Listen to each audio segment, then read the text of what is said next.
je vous repose la question, il est où le Poutine malade qu'on décrivait, affaibli, qui n'allait pas rester au pouvoir longtemps parce que les chacals étaient derrière lui, il avait du mal à tenir assis sur sa chaise, il tremblait. Vous voulez repasser des images là? Non. Il est où le Poutine malade? Vous voulez dire que vous êtes incapable de mentir?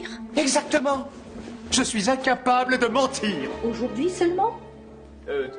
Théoriquement jusqu'à 20h15 ce soir. J'ai une réponse. Par bien. rapport à ça. C'est un peu bizarre, mais en fait, vous vous souvenez, le 31 juillet, la fête navale à Saint-Pétersbourg. Ouais. La veille, il y avait un Poutine malade. Le lendemain, un Poutine pétant la forme. Il y a 2 jours, on a eu Poutine à Kaliningrad qui n'arrivait pas à formuler parce que en fait, nous on les a écoutés en russe.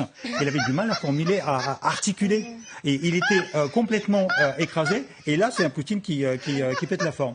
Bah, les picouses, vous savez, il a de bons médecins. Et donc, en fait, on peut maintenir Poutine parfaitement dans le tenue. Ça, c'est une supputation, une hypothèse, une spéculation. Non.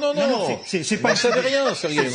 C'est pas une supputation, parce que j'ai travaillé avec le centre médical de la présidence de Russie. Ce n'est pas une supputation. J'ai travaillé avec le centre du comité central médical avec le Kremlin, ce qu'on appelle l'hôpital de Kremlin. Je connais tous les hôpitaux là où il est mort Gorbatchev, où j'ai rencontré Andropov. Je connais tout ce système. J'ai amené le directeur, premier adjoint de ce directeur en Suisse pour soigner Boris Yeltsin. Je connais la question. Donc, en fait, les dirigeants communistes déjà du parti communiste Brejnev étaient mourants pendant 5 ans. Il y avait une ambulance qui était dans chaque cortège de Brejnev. Il y avait une ambulance.